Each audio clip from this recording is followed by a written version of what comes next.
세 번째 이르시되 요한의 아들 시몬아 내가 나를 사랑하느냐 하시니 주께서 세 번째 내가 나를 사랑하느냐 하심으로 베드로가 근심하여 이르되 주님 모든 것을 아시오매 내가 주님을 사랑하는 줄을 주님께서 아시나이다. 예수께서 이르시되 내 양을 먹으리라. 우리가 잘 아신 말씀이죠.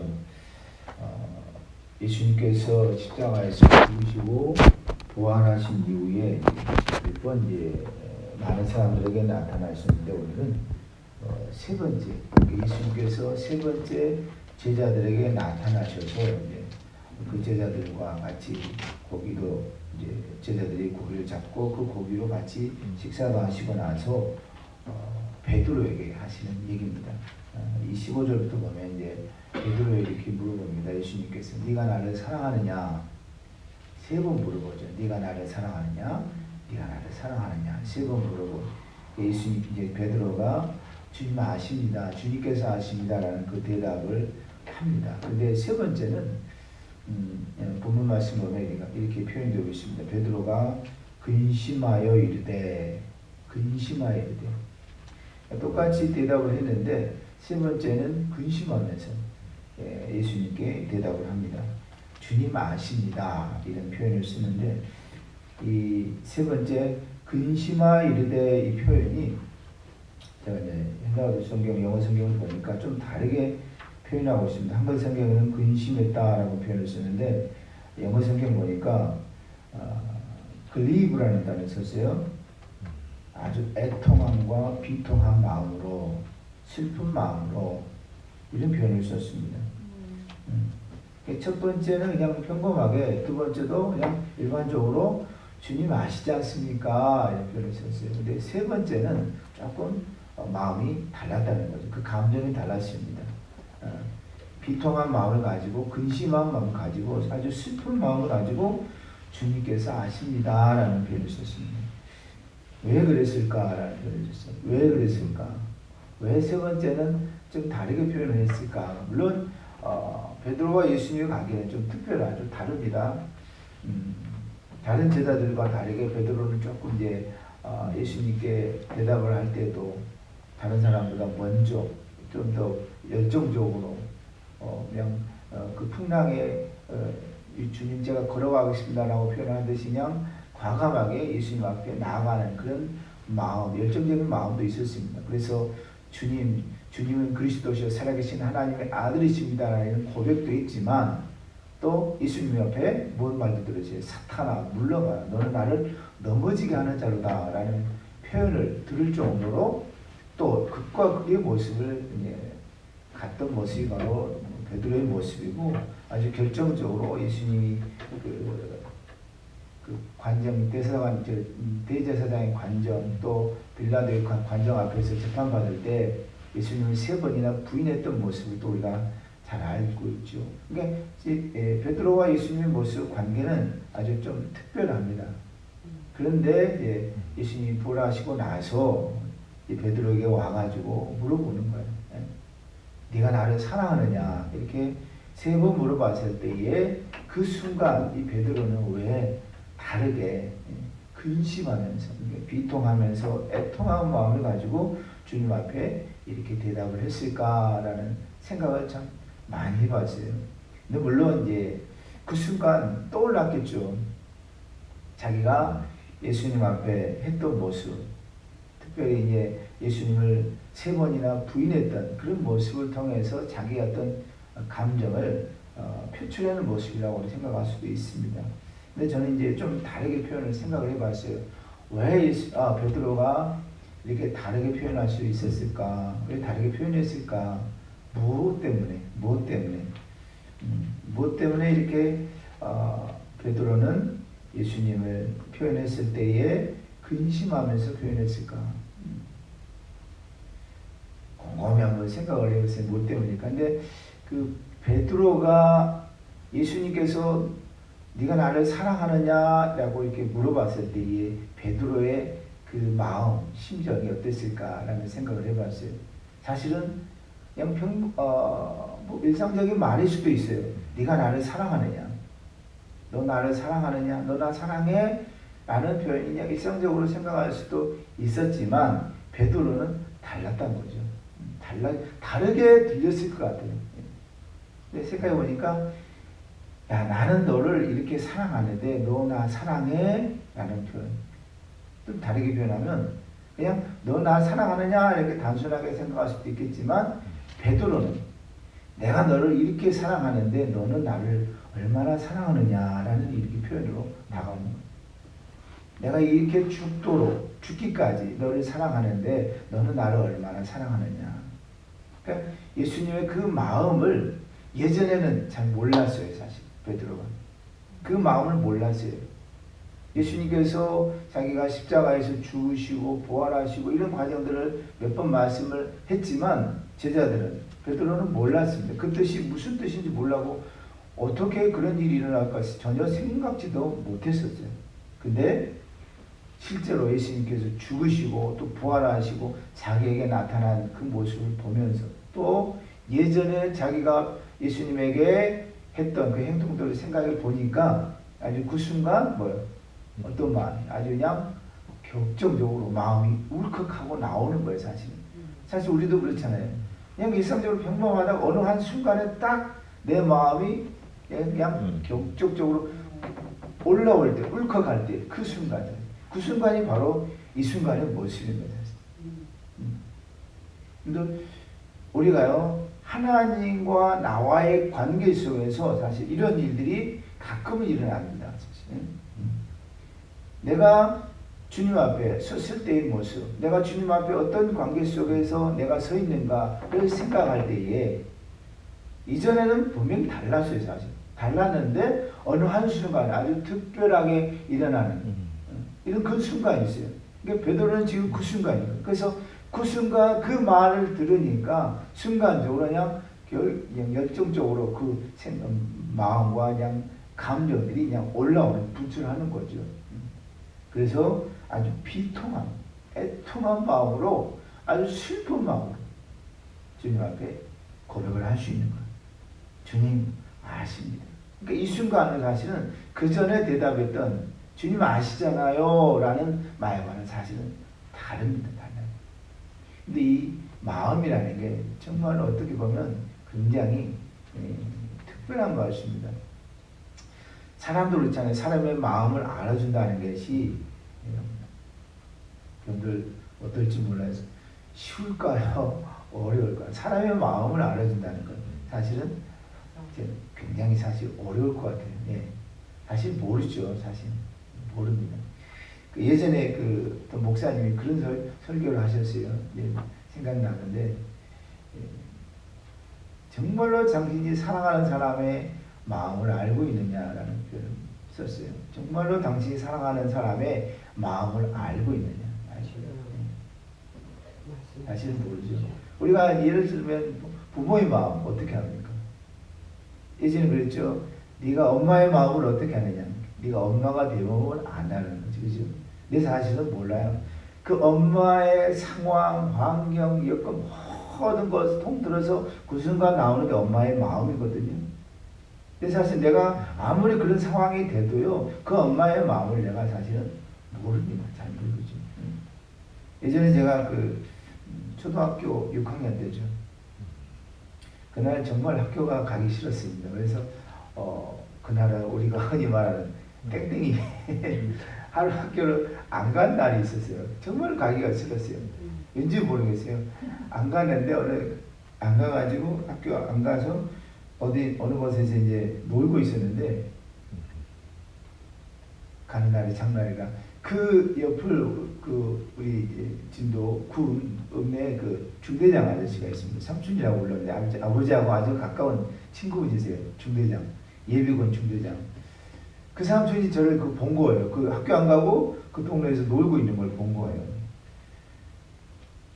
그러고 나서 이제 학교 끝나고 예전에 학교에서 이제 종일 쳐주잖아요. 끝나면 땡땡 울려주고 그 소리가 들리니까 학교 끝났다라고 생각하고 이제 집에를 왔는데 그 순간 집에 가는데 그 중대장 삼촌 아저씨가 집에서 나오시는 거예요. 그러니까 제가 학교 안 간 가서 이제 아버지께 얘기하고 이제 나오셨던 거예요. 그래서 저 눈치를 챘죠. 아이고. 그리고 나서 이제 아버지한테 가가지고 종아리 6대를 맞았습니다. 초등학교 6학년이라 종아리 6대를 맞았어요. 그리고 나서 이제 저녁에 그냥 잤는데 이제 저 그 당시 이제 아버지께서 이제 뭐 그 오토바이를 타고 다니셨어요. 그래서 이제 저녁에 들어오시면 소리가 다 사실 들리죠. 오토바이 소리가 들려서 알죠. 예. 그래서 이제 일어나서 아버지 뭐 모시고 하는데 그날은 그냥 잤어요. 예. 사실은 안 잤는데 자는 척 한 거예요. 그냥 엎드려서 잤어요. 왜냐하면 아버지께 맞기도 하고 그래서 잤어요. 근데 아버지 들어오셔가지고 이제 하시는 얘기가 종신이 자냐? 그래서 엄마가 잔다고 그러더라고. 조용히 오셔가지고 내 이렇게 엎드려서 자는데 이제 종아리를 맞았잖아요. 그 뒤가 바지를 벗겨가지고 몰라요. 침을 발랐는지 하여튼 안티프라민을 발랐는지 무슨 이렇게 발라져서 만져주시는 거예요. 그냥 만져주시는 거예요. 그 순간에 이제 제가 울컥하면서 이렇게 엎드린 상태니까 이제 얼굴 안 보이잖아요. 그래서 엎드린 상태에서 막 눈물을 흘린 적이 이제 기억이 나요. 그 순간 그 부모의 마음이 어땠을까를 이제 순간적으로 알게 되는 거죠. 그래서 예전에 제가 저 딸 에스더를 한번 때린 적이 있어요. 한국에서 그냥 바람 듣고 뭐 그래가지고 종아리를 막 한 대 때리니 막 몇 개나 아파가지고 막 울고 막 하는데 막 도망다니고 있거든요. 그러면 안 맞잖아요. 저도 사실은 그냥 아버지 죄송합니다 잘못했습니다 막 했으면 안 맞고 그냥 넘어갈 텐데 저는 그냥 그런 게 없어가지고 그냥 맞았어요. 6대 맞아가지고 아파가지고 울었던 그 기억이 그냥 나는 거예요. 그 순간에. 이 말씀을 보면서 그 생각이 나더라고요. 아, 내가 예수님의 마음을 과연 알 수 있을까? 그 순간 내가 그 아버지의 마음을 알았던 것처럼 어느 한 순간에 예수님께서 나에게 그런 마음, 그런 어떤 그 예수님의 마음을 알게 하는 그 순간이 있구나 하는 생각을 했어요. 물론 우리는 평상시에는 잘 모르죠. 예수님의 마음이 어떤 마음일까?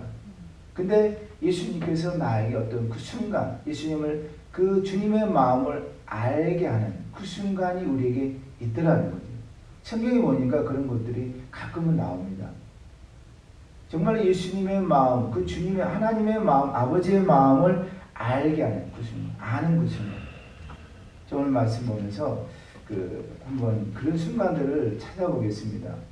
정말로 우리가 어떤 순간에 주님께서 나에게 그 마음을 알게 하십니까? 사실 우리는 평상시는 몰라요. 근데 주님께서 나에게 알게 하시는 그 순간이지, 그 마음. 첫 번째로 우리가 바울의 마음을 한번 보겠습니다. 우리 고린도후서 12장 9절 말씀 보면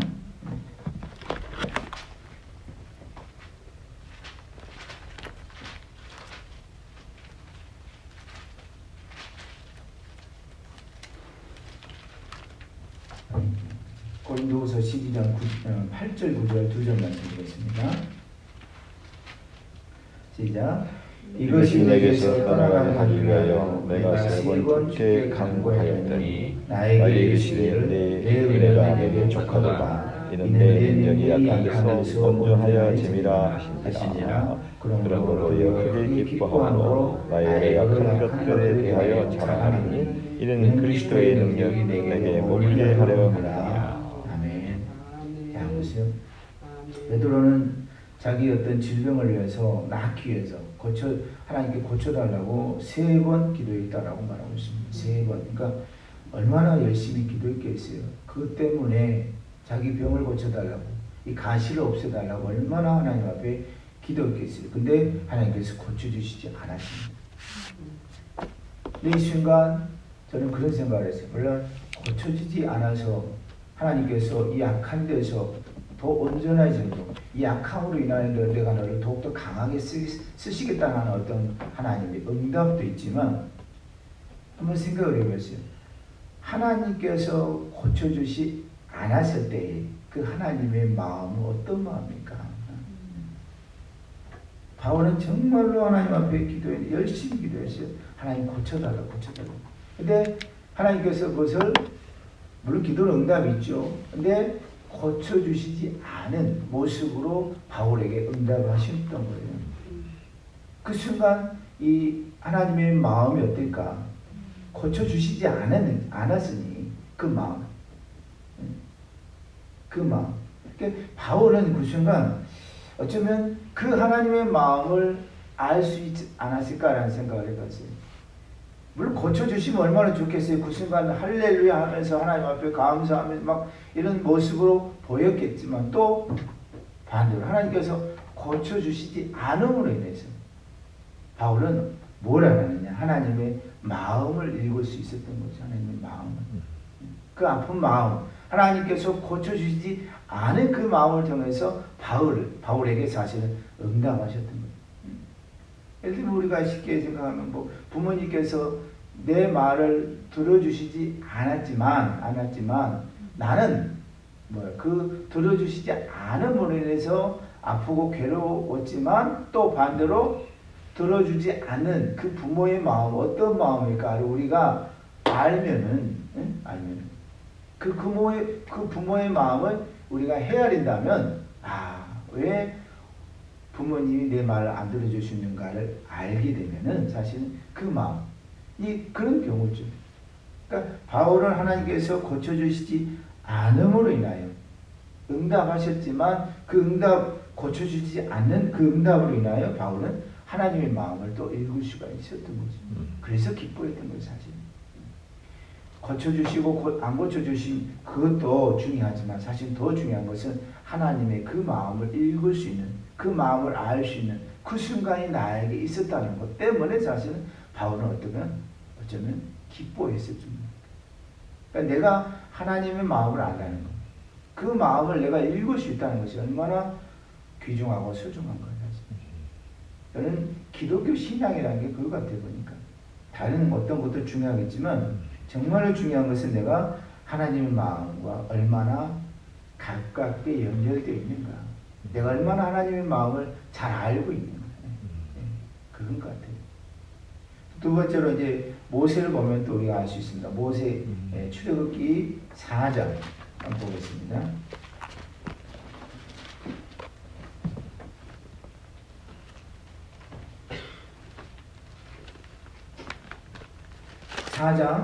출애굽기 4장 14절에 말씀 보겠습니다.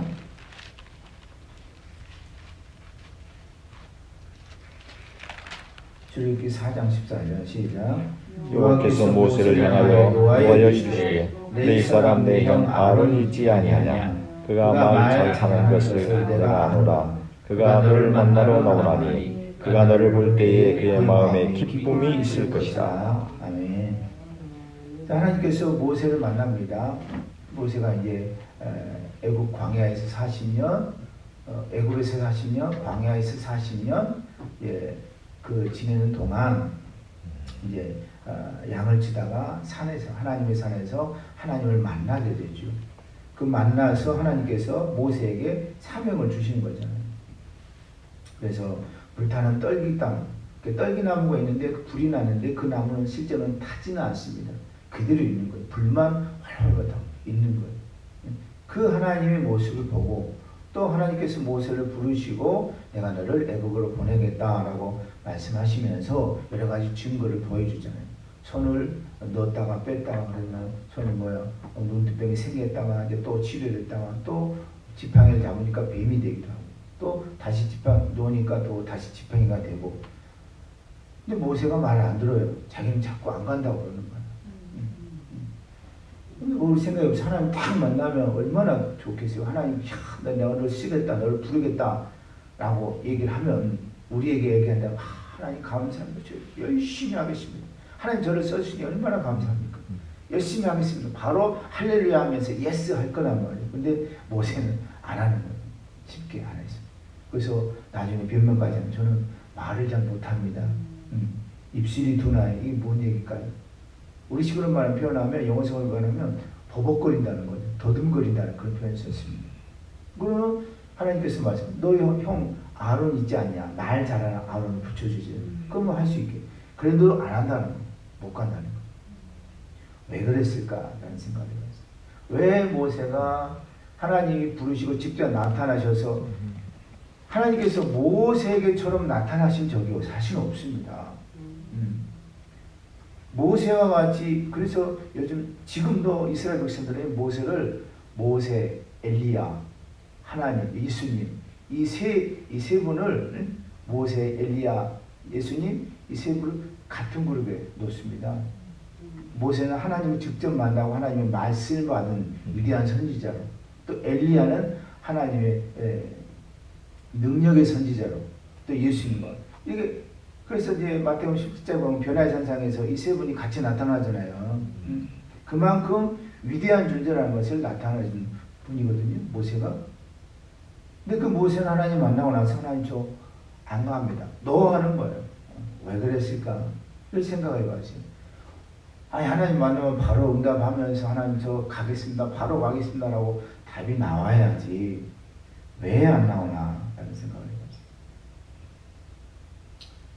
왜 노라고 생각했을까? 노라고 대답을 했을까를 곰곰이 생각해 보니까 저는 그런 답이 나왔어요. 모세는요, 하나님을 너무나도 잘 알고 있었어요. 하나님을 너무나도 잘 알고 있었어요. 그래서 너무나도 잘 알고 있었기 때문에 그 하나님의 부르심에 쉽게 응답이 안 되는 거죠. 다시 표현하면 하나님의 마음을 너무나도 잘 알고 있었기 때문에 그 마음, 그 하나님의 마음에 응답이, 대답이 쉽게 안 해지는 거죠. 또 우리가 너무나도 잘 알 때 사실은 조심스럽거든요. 여러분들 보세요. 모세가 이 당시에 모세는 너무나도 잘 알고 있었고 하나님을 너무나도 잘 알고 있었고 그 상황이 어떤가를 너무나도 잘 알고 있었거든요. 애굽에서 40년 지내면서 이스라엘 백성들의 히브리 민족의 고통과 모습을 너무나도 잘 봤잖아요. 또 자기가 이스라엘 히브리 민족이라는 걸 잘 알고 있었습니다.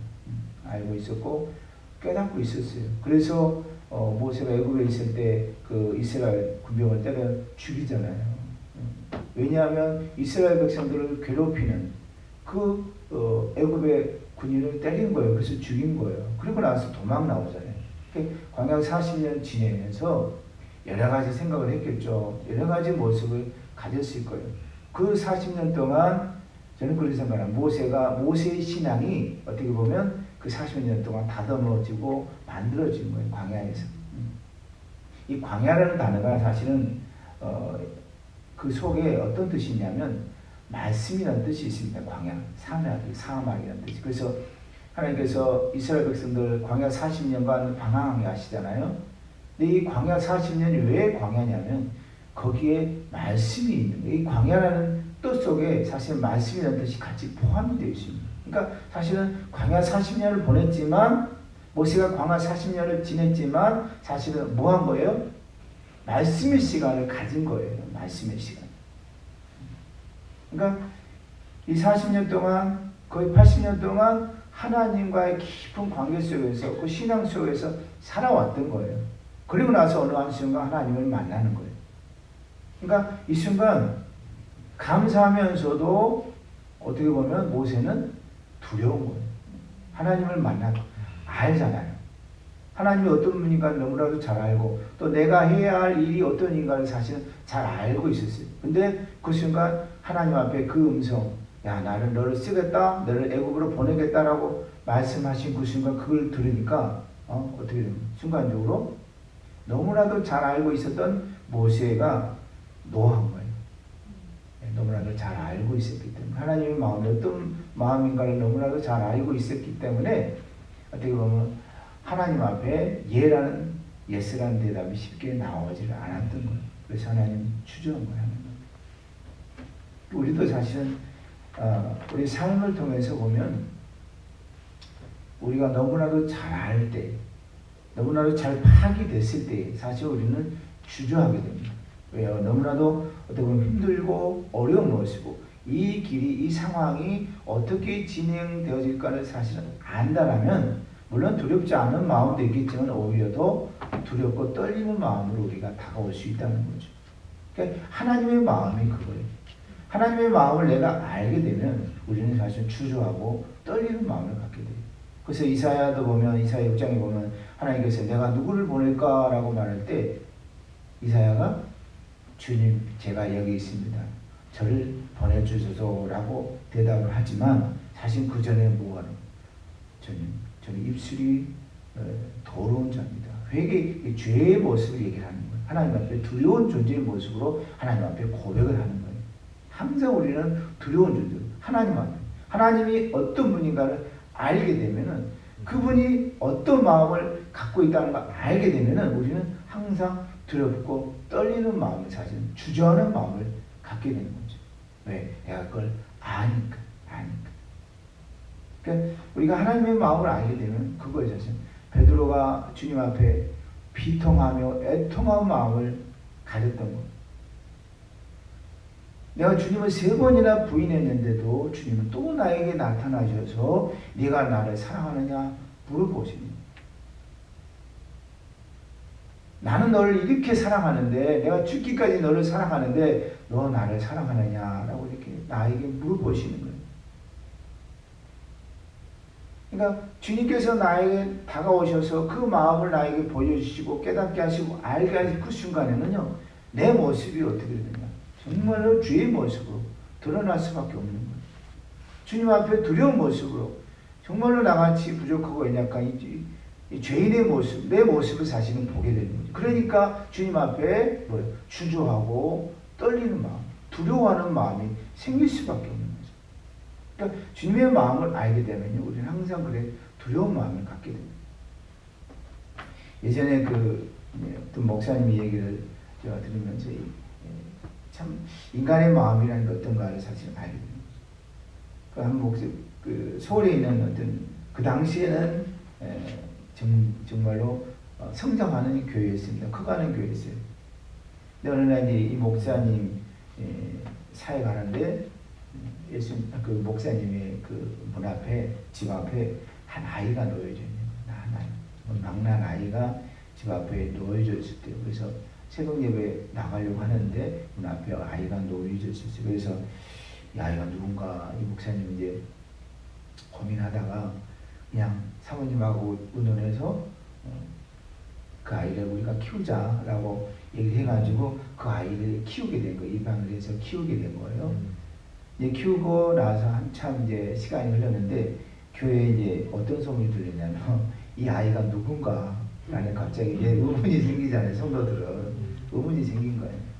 그래서 여러 말들이 나오겠죠. 여러 말들이 나오는데 그 중에 하나가 목사님이 못된 짓을 해가지고 이 아이를 데리고 왔다라는 그런 말들이 점점점 커져간 거예요. 점점 커져가지고 나중에 그게 문제가 된 거예요. 문제가 돼가지고 여기 장로님이 목사님에게 가셔가지고 목사님하고 그 양반이 단판을 짓는 거예요. 이 아이가 누굽니까? 그래서 목사님 그러셨대요. 그래서 사실 쭉 얘기하면서 이 아이가 이런 아이다. 그래서 우리가 키우기로 했다. 이렇게 결론을 내렸어요. 근데 이제 장로님이 그 당시에는 믿지를 않은 거예요. 그래서 결국 이 목사님이 이제 교회를 떠나시게 되죠. 그래서 그냥 목회도 다 떠나시고 그냥 시골로 들어가셨어요. 그리고 나서 이제 몇 년이 흘러가지고 이 이 아이의 엄마가 자녀가 아이가 어떻게 크는가 궁금해가지고 그 교회 간 거예요. 그 교회 가가지고 그 교회 성도로 들어간 거예요. 그래서 그 교회를 다니게 된 거죠. 그러다가 이제 아이가 궁금하니까 아이가 어떻게 됐나 궁금해가지고 보니까 아이가 없는 거예요. 아이가 없어요. 그래서 나중에 알게 보니까 그 목사님이 그 아이 때문에 이제 교회를 떠나게 된 거예요. 그래서 이 부모는 그걸 알고 어떻게 되나 사실은 아니잖아요. 이 부모는 아니까 그 아이가 어떤 아이인지 아니까 이 부모가 이제 걱정을 한 거예요. 어떻게 됐나 궁금한 거예요. 궁금합니다. 그래서 자기가 이 얘기를 해야 되나 말해야 되나 그런 고민이 있답니다. 그래서 그잖아요. 자기가 그 얘기를 하게 되면 자기의 잘못이 또 드러나게 되고 그래서 여러 가지 자기 피해도 입을 수도 있고 하다 보니까 말을 해야 되나 말아야 되나 이렇게 하다가 결국은 말을 하기로 결정을 한 거예요. 그래서 교회 가가지고 장로님에게 또 성도들 앞에서 그런 얘기를 했다는데 그 아이는 나의 아기다. 내가 그 목사님에게 이제 키우게 하려고 문 앞에다 뒀다라고 이렇게 이제 고백을 한 거예요. 그러고 나서 이제 사실은 교회 전체적으로 알게 돼가지고 이 장로님이 결국 또 이제 어떻게 서글서글 해가지고 목사님을 찾아와가지고 목사님 얘기를 한 거예요. 목사님이 가서 목사님 왜 그런 얘기를 안 하셨습니까? 라고 이렇게 장로님이 목사님에게 얘기를 했던 거예요. 그런데 목사님이 그러셨어요. 내가 얘기를 했지 않느냐? 내가 너 사실대로 얘기를 했지 않느냐? 왜 너를 못 믿느냐라고 하면서 그런 얘기를 했던 거예요. 왜 내 마음을 알아주지 못했느냐라는 그런 고백을 했다는 거예요. 목사님, 장로님에게. 사실 이제 그 장로님이 목사님하고 굉장히 이제 두텁고 가까운 어떤 이제 그 목사님이 교회 사역을 할 때 정말 믿고 그 장로님에게 일을 맡기기도 하고 같이 함께했던 장로님이셨다는 거예요. 근데 이제 장로님은 그 순간 목사님을 믿지를 못했던 거예요. 그래서 목사님이 안타까워했죠. 그러나 그 마음을 얘들을 표출하지 않고 그냥 다 정리하고 내려가셨던 거예요, 시골로. 그러고 나서 다시 이제 장로님을 만나고 나서 이제 그런 얘기가 나온 거예요. 목사님, 왜 나를 믿지 못했느냐? 다시 표현하면 왜 내 마음을 알아주지 못했냐라는 그런 표현을 썼더라고요. 그래서 이 장로님이 너무나도 안타까우면서 죄송합니다. 목사님 제가 그 마음을 몰라봤네요. 이런 고백을 했다는 거예요. 그 얘기를 들으면서 마치 하나님과 우리의 모습이 아닐까. 내가 하나님의 마음을 알아주지 못하고 깨닫지 못하고 그 순종하지 못하고 믿지 못하는 그 인간의 마음, 나의 마음. 근데 그 순간 하나님의 마음이 얼마나 아팠을까 그런 생각을 해봅니다. 이 목사님의 마음이 얼마나 아팠을까. 그러니까 하나님의 마음이 얼마나 아팠을까. 그걸 아니까 괴로운 거예요, 사실. 베드로가 그걸 아니까 괴로웠던 거예요. 그래서 다른 때와는 같이 비통한 마음, 애통한 마음, 아주 슬픈 그냥 깊은 수색에 잠겨있는 그 마음으로 예수님 앞에 고백을 하는 거예요. 주님 아시잖아요. 고백을 할 수 있다. 그러니까 다르죠. 예전의 모습과는 분명히 달랐던 거예요. 예전의 마음과는 다른 상황이 전혀 다르죠. 그러니까 그 마음, 하나님의 마음을 아는 내 마음. 그 사실은 이게 같아지는 거예요. 그래서 요한복음 15장에 보면 예수님께서 그런 표현을 폈습니다. 너희가 내 안에, 내가 너희 안에. 너희가 내 안에, 내 말이 너희 안에 거하면 이 표현을 씁니다. 그러니까 주님과 내가 하나가 되는 거예요. 주님이 내 안에 거한다는 게 바로 뭡니까? 그 말씀이 내 안에 거하고 있고 그걸 통해서 내 마음이 하나님의 마음과 같아지는 거예요. 알게 되는 거예요. 깨닫게 되는 거죠. 그 순간에. 그러니까 우리 신앙이라는 게 바로 그건 같아요. 하나님의 마음을 내가 알아가는 거죠. 알아가는 거예요. 깊이, 더 깊이. 그래서 사도 바울이 고백했던 것처럼 더 깊고 더 넓게 주님의 마음을 알아가는 거예요. 근데 그때가 언제냐? 예전에 얘기했죠. 죽기 전에 그 마음을 다시 아는 거예요. 우리는. 계속해서 우리는 그 주님의 마음을 알아가면서 폭을 넓게 하고 깊게 주님의 마음을 알아가는 노력을 하는 거죠. 이 땅에서 살아가면서. 그러니까 우리가 그걸 빨리 알면은 사도 바울이 고백했던 것처럼 그 기쁨 속에 살아가는 거예요, 사실은. 빨리 알면 알수록. 경험하면 할수록 우리는 그 기쁨과 행복 속에서 신앙생활을 하는 건데 그걸 모르니까 사실은 우리는 뭐 하는 거예요? 알고 애쓰고 힘쓰고 그래서 성경의 표현이 뭐예요? 그게 바로 수고와 슬픔뿐이라는 것을 얘기를 하는 거예요, 사실. 여러분들 우리가 인간적으로 육체적으로 어떤 고된 삶 속에 살아가는 거 어떻게 보면 이것은 당연한 거예요. 창세기 1장에 말하잖아요. 3장에. 네가 땀을 흘려야 수고해야 그 고통 속에서 살아갈 것을 우리에게 표현하고 있거든요. 근데 사실 그 누구나 다 할 수 경험하는 거죠. 물론 차이는 있겠지만 다 그런 고통과 삶 속에서 살아가는 거예요. 근데 정말 다른 것은 무엇이냐? 다른 것은 내가 주님과 어떤 관계 속에서 어떤 마음을 품고 살아가고 있느냐. 사실 이게 사실은 중요하다는 거죠. 그게 바로 신앙인 거예요. 근데 우리는 그거 주님의 마음을 알아갈 수 있는 경험할 수 있는 우리가 되기를 간절히 소망합니다. 네. 우리가 어떻게 알 수 있느냐? 사실은 주님과의 만남 속에서 경험하거든요. 체험합니다. 근데 그 만남이 어떻게 이루어지냐? 말씀 속에서 아멘. 말씀으로. 주님의 말씀이 내 안에 깨닫게 되는 그런 감동 속에서. 그래서 모든 성경은 하나님의 감동으로 된 것으로 라는 표현이 바로 그겁니다. 하나님의 말씀은 나에게 주실 때에 어떤 감동과 감정과 어떤 느낌으로 나에게 다가오는 겁니다. 하나님이 이런 분이구나. 이렇게 나에게 말씀하시면 내가 사실 깨닫게 되는 거죠. 근데 그 말씀 속에서 하나님을 알게 되고 깨닫게 하시는 거죠. 그 감정, 그 마음을 내가 갖게 되는 거예요. 하나님의 마음을 갖게 되는 거죠. 하나님의 마음과 내가 일치가 되는 거예요. 우리 흔히 말하는 소통이라는 표현을 쓰는데 하나님과 내가 소통하게 되는 거예요. 또 언제? 기도할 때. 기도할 때 하나님과 내가 소통하는 되는 거예요. 그러니까 깊은 기도 속에 들어가게 되면 사실 우리는 뭐 하는 거예요? 그 하나님의 말씀, 음성을 듣게 됩니다. 다시 말하면 하나님의 감동을 느끼게 되고 깨닫게 되는 거죠. 아, 나에게 이렇게 말씀하시구나. 내가 알게 되는 거죠. 그러니까 이 말씀과 기도를 통해서 사실 우리는 뭐예요? 하나님을 경험하게 되는 거예요. 경험. 보세요. 아브라함이 이삭을 어떻게 드릴 수 있었습니까? 아브라함이 이삭을 어떻게 드릴 수 있어요? 아브라함은 사실은 알고 있었습니다.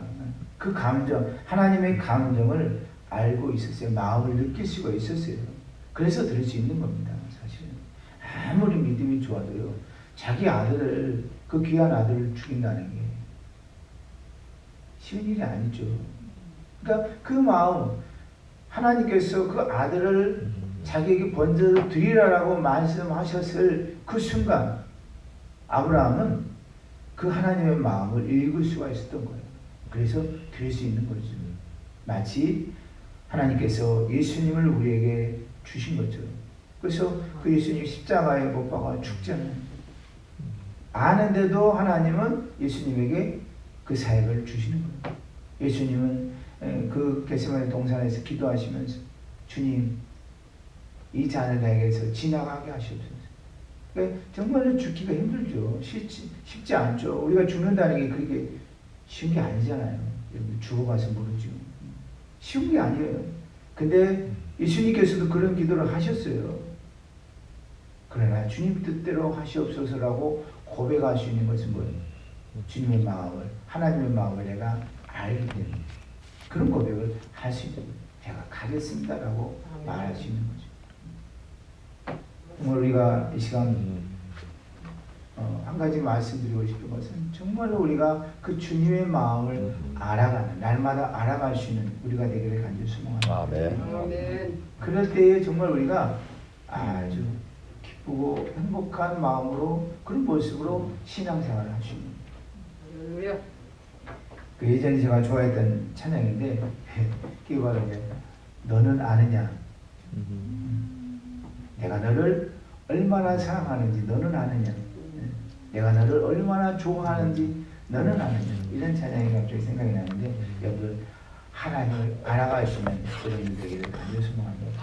날마다 하나님과 만나고 경험하고 체험하는 그 순간을 통해서 하나님과 깊은 교제 속으로 들어갈 수 있는 우리가 되기를 간절히 소망합니다. 아멘. 다 같이 기도하겠습니다. 말씀 생각하면서 하나님 우리가 하나님을 알아가기 원합니다. 주님과 만나기를 원합니다. 주님과 깊은 교제 속으로 들어가기를 원합니다. 그 하나님의 마음을 알아가는 우리가 되기를 원합니다. 간절한 마음으로 말씀을 생각하시면서 다 같이 기도하겠습니다. 할렐루야. 하나님 아버지 감사합니다.